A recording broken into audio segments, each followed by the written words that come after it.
సంత్ శ్రీ సేవాలాల్ మహారాజ్ జయంతిని రాష్ట్ర ప్రభుత్వం అధికారికంగా అన్ని జిల్లా కేంద్రాల్లో ప్రభుత్వ ఖర్చుతో నిర్వహించాలని కోరుతూ మంగళవారం విజయవాడలోని రాష్ట్ర ఎస్టీ కమిషన్ చైర్మన్ సొల్లా బోజిరెడ్డికి గిరిజన సంఘాల నాయకులు వినతిపత్రం అందించారు. ఈ విషయాన్ని ప్రభుత్వం దృష్టికి తీసుకువెళతామని చైర్మన్ తెలిపారు.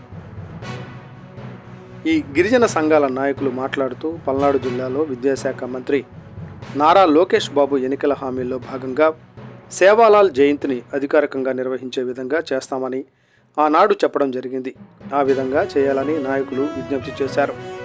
సేవాలాల్ జయంతిని దేశవ్యాప్తంగా జరిపేందుకు సన్నాహాలు జరుగుతున్నాయని పేర్కొన్నారు. రాష్ట్రంలో అత్యంత ఘనంగా జరిగే విధంగా చేయాలని తెలిపారు.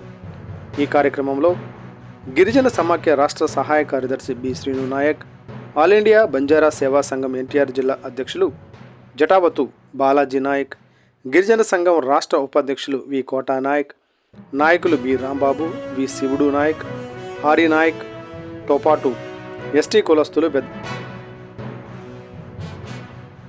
ఈరోజు విజయవాడలో ఉన్నటువంటి రాష్ట్ర ఎస్టీ కమిషన్ చైర్మన్ గారికి గిరిజన సమైక్య నుంచి, అదేవిధంగా గిరిజన సంఘం నుంచి, ఆల్ ఇండియా బంజారా సేవా సంఘాల నుంచి చైర్మన్ గారికి వినతిపత్రం ఇవ్వడం జరిగింది. సంత సేవలాల్ యొక్క జయంతిని రాష్ట్ర పండుగ ఘనంగా నిర్వహించి ఆ రోజు సెలవుదినంగా ప్రకటించాలని చెప్పేసి తెలియపరచడం జరిగింది. మహారాష్ట్ర, కర్ణాటక, తెలంగాణ ఇంకా కొన్ని రాష్ట్రాల్లో ఫిబ్రవరి 15వ తేదీన అత్యంత ఘనంగా సేవలాల్ యొక్క జయంతిని చెబుతూ ఉన్నారు. కాబట్టి సేవలాల్ జయంతి సెలవుదినంగా ప్రకటించి ఆ రోజు అన్ని జిల్లా కేంద్రాల్లో ఘనంగా చేయాలని చెప్పేసి చైర్మన్ గారు ఈ విషయాన్ని ప్రభుత్వ దృష్టికి తీసుకెళ్తామని చెప్పేసి చైర్మన్ గారు హామీ కూడా జరిగింది. అదేవిధంగా పల్నాడు జిల్లాలో నారా లోకేష్ బాబు పాదయాత్రలో భాగంగా గిరిజన హామీ ఇవ్వడం జరిగింది. సేవలాల్ యొక్క జయంతిని ఘనంగా నిర్వహించే విధంగా, అదేవిధంగా సెలవు దినంగా ప్రకటించుకునే విధంగా కూటమి ప్రభుత్వం రాగానే చేస్తామని చెప్పడం జరిగింది. ఖచ్చితంగా లోకేష్ బాబు గారు ఏదైతే హామీ ఇచ్చారో ఆ హామీని కూడా చేయాలని చెప్పేసి సందర్భంగా మేము తెలియపరుస్తూ ఉన్నాం.